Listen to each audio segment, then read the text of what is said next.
Good afternoon, and welcome to another perplexing version of Diatribes from the Voice of Doom. Now here's your perceptive and perspicuous host, Voice of Doom.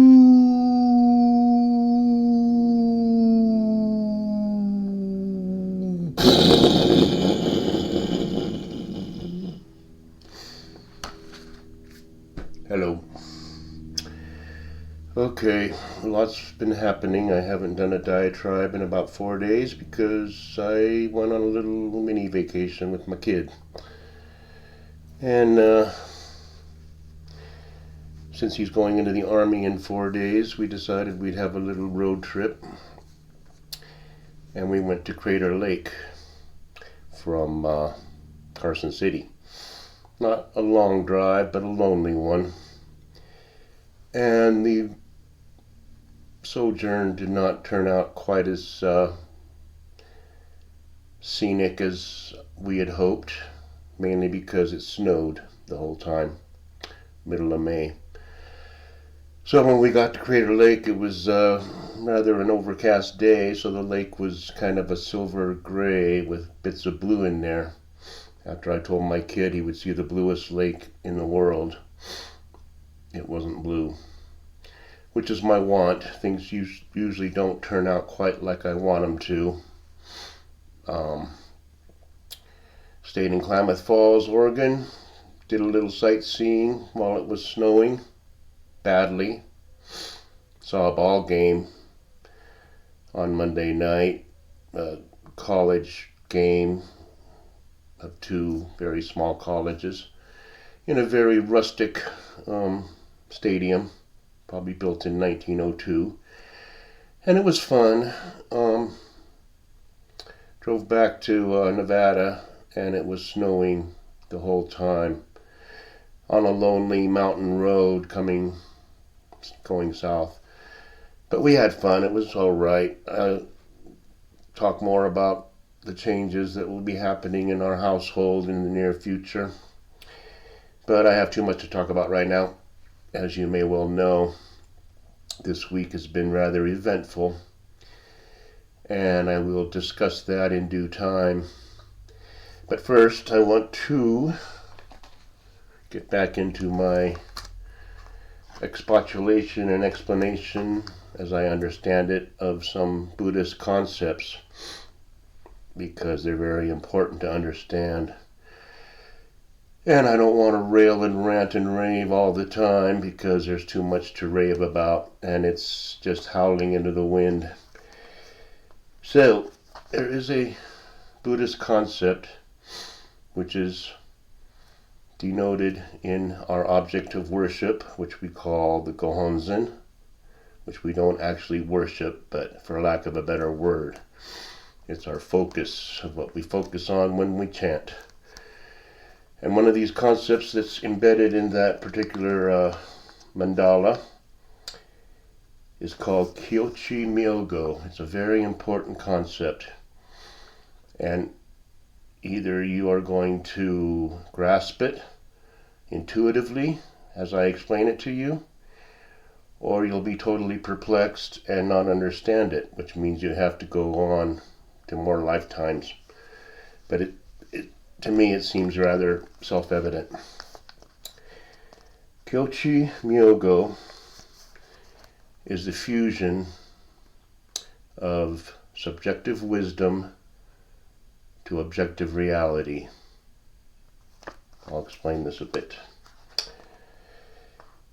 Kyochi Myogo is a very important concept in the understanding of Buddhism. Kyo indicates the objective reality or truth of the Buddha nature inherent within one's life. And Chi means the subjective wisdom to realize that truth. In the Lotus Sutra, Tahoe Buddha, seated in the treasure tower, represents objective reality. Then, at Tahoe's invitation, Shakyamuni, who was the Buddha of India, Siddhartha Gautama, seats himself beside this Buddha. Shakyamuni represents subjective wisdom, a human being that through various exercises and practices finally gained enlightenment and fused himself with the objective reality. That they sat together within the tower signifies the fusion of reality and wisdom. From the viewpoint of life philosophy, Tahoe Buddha is the Buddha nature inherent in our lives. Shakyamuni Buddha represents the wisdom to realize the Buddha nature. Now, we can apply this in practical ways in this day and age because objective reality is being denied in many aspects of our lives. And that's creating problems because our subjective wisdom, as we grow more intelligent, as we perceive things correctly, is having a hard time fusing, merging with objective reality. Now, what is objective reality? Objective reality is the immutable truth. Deny it if you want, it's still there. I'm watching my house burning down. It is engulfed in flames. And I say, there's no fire there. And the firemen are all like, your house is totally burning down. It's like, I don't believe it. There's no fire there. I don't see it. Now, the objective reality is the fire. The subjective wisdom is the fact that I don't want to acknowledge that there's a fire. Now, let's look at any subject, transgenderism. Objective reality is there are two sexes, basically.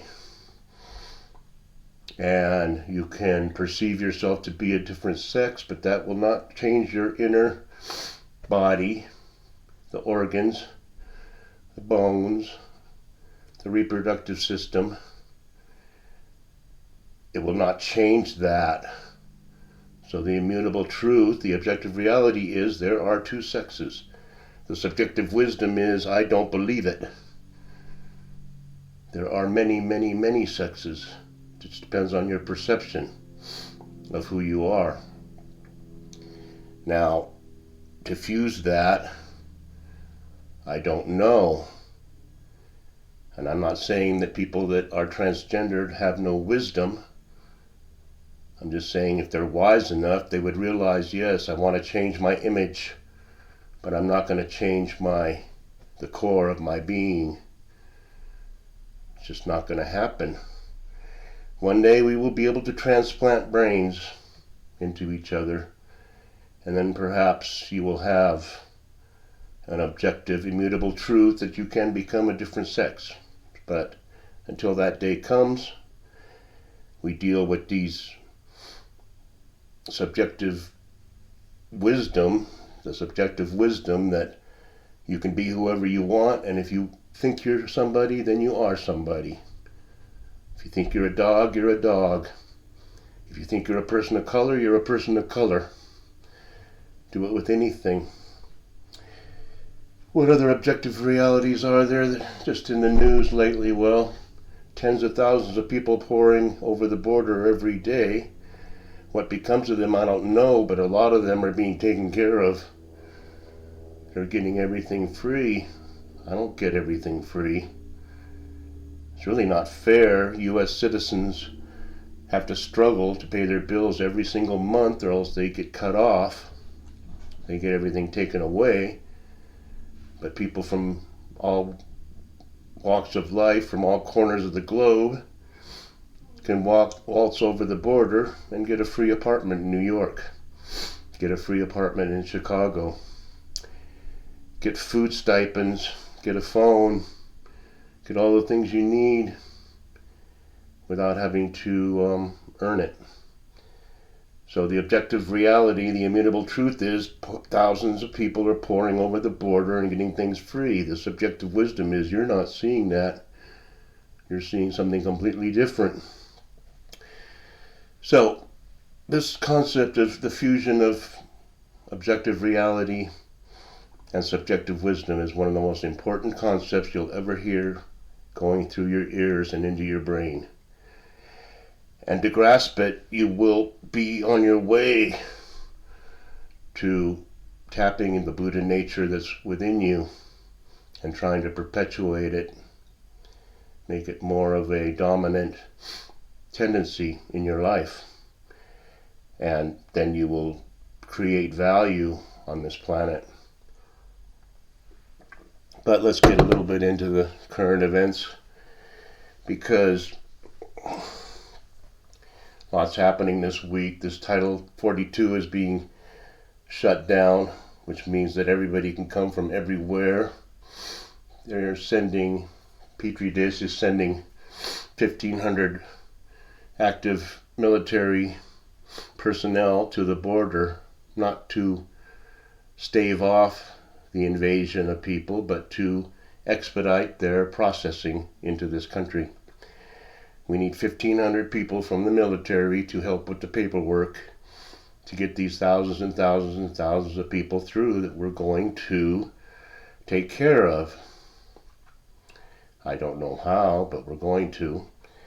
It's the same way that California is going to pay 1.2 million people to every person of color because of past transgressions that California never did in the first place.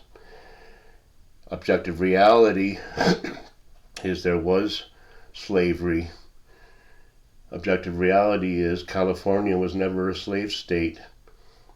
Objective reality is you can't compensate people generations later for things that happened 150 years ago. That's just objective reality. Now, subjective wisdom says, yes, you can. Now, are we going to redress everything going back to Sumeria, the first civilization? Redress every injustice? Redress every injustice from the long distant past, but not do anything about justice in the present. No justice. No peace. And it ain't going to be the kind that BLM is shouting about. It's going to be no justice and no peace, meaning atom bombs. So, what else did I see in the news? It was interesting. Well, Orangey was found liable for some sexual misconduct, sexual assault that happened 30 years ago. Again, redressing things from the past. Now, I don't know all the facts of that trial, but I will just say, in my opinion, if you were assaulted, you should call the police and report it right away. And if you just slough it off and say it's not that big a deal, and then 30 years later come and sue a guy for $5 million because of what happened, and this person doesn't even know who you are, then it's suspect to me. And another thing that's suspect is the fact that Orangey has always had money, lots of money. He inherited like $1 million and parlayed that into billions. And in the mid-90s, he was quite wealthy. Now, if I was very, very wealthy and I had sexual urges, I would merely pay for the services of a legitimate, so-called legitimate, service which will accommodate my wants. Here's $10,000, what can you do for me? That's what a rich person would probably do if they have those proclivities. But this story is Orangey wanted to buy some lingerie for whatever reason, I don't know. And the sales lady took him to the lingerie department and there was nobody there. And then they bantered a bit and then went into the dressing room or whatever. I don't see how these things happen, but they're in the dressing room and Orangey pins her against the wall and tries to sexually assault her. Just on its face, it sounds very suspicious. But I'm not going to just knee-jerk defend Orangey. Their evidence is what he said. He said, well, if you're famous, women will let you do anything.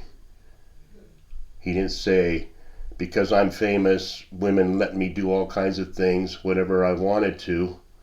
He said, if you're famous, women will let you do anything. Now, of course, he chooses his words badly because he has no way with words.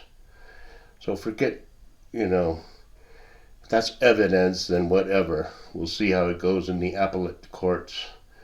But it's obvious that there's judges and there's prosecutors and there's jurors who have made up their mind already before any evidence is ever given.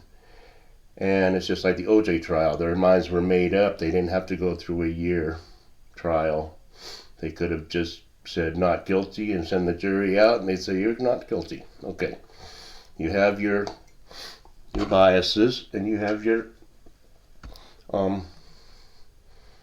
leanings and your bones to pick. And I already told you why people hate Orangey. It's getting late already, so I'll tell you one more thing.